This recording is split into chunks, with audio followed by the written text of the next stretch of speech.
comment faire si on a des problèmes de lecture?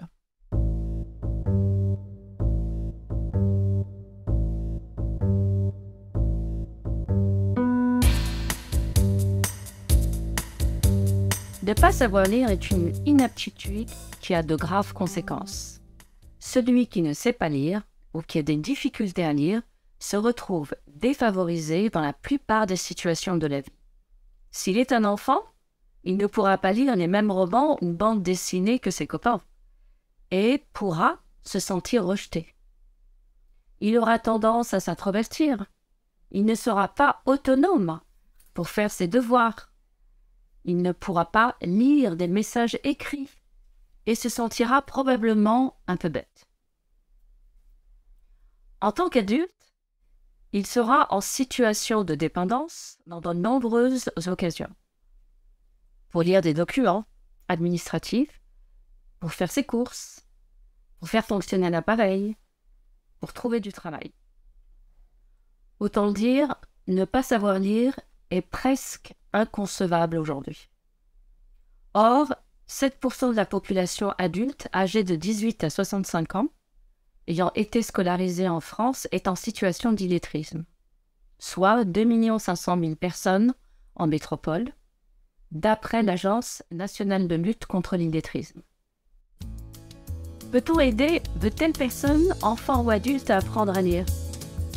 Par bonheur, oui.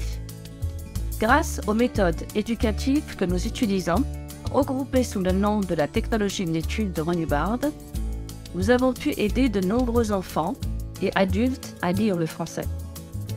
Voici quelques bases de notre approche. 1. Apprendre les lettres de l'alphabet. Nous faisons en sorte que l'élève obtienne toujours un résultat qui soit satisfaisant.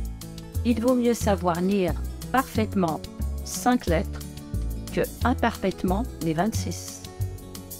La joie qu'il tirera de savoir reconnaître les lettres A, B, C, D, E lui donnera la motivation pour aller de l'avant et apprendre les 5 suivantes. Deuxième étape, apprendre les syllabes. Cette étape est extrêmement importante. Il faut que l'enfant ou l'adulte comprenne bien que les mots sont composés de syllabes.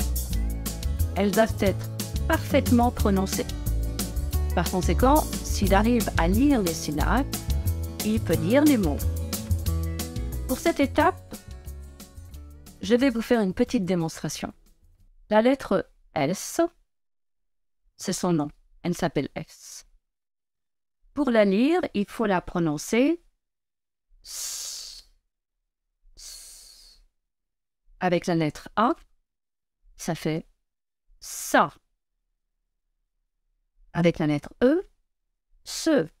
Rappelez-vous que les lettres sont apprises dans l'étape numéro 1. Avec I, ça fait si. Et ainsi de suite. Chaque syllabe, chaque lettre est apprise de cette façon. Et au fur et à mesure de l'apprentissage des syllabes, elle pourrait lire des mots avec des syllabes déjà étudiées. Voyez, donc c'est vraiment étape par étape. On n'introduit pas des syllabes dans les mots qui n'ont pas été étudiés. Voilà pour cette deuxième étape, qui est à travailler de manière très approfondie. Troisième étape, lire des petits livres simples, puis des livres un peu plus longs, puis des livres encore plus longs. Notre association pourra conseiller à l'élève des livres adaptés à son niveau scolaire.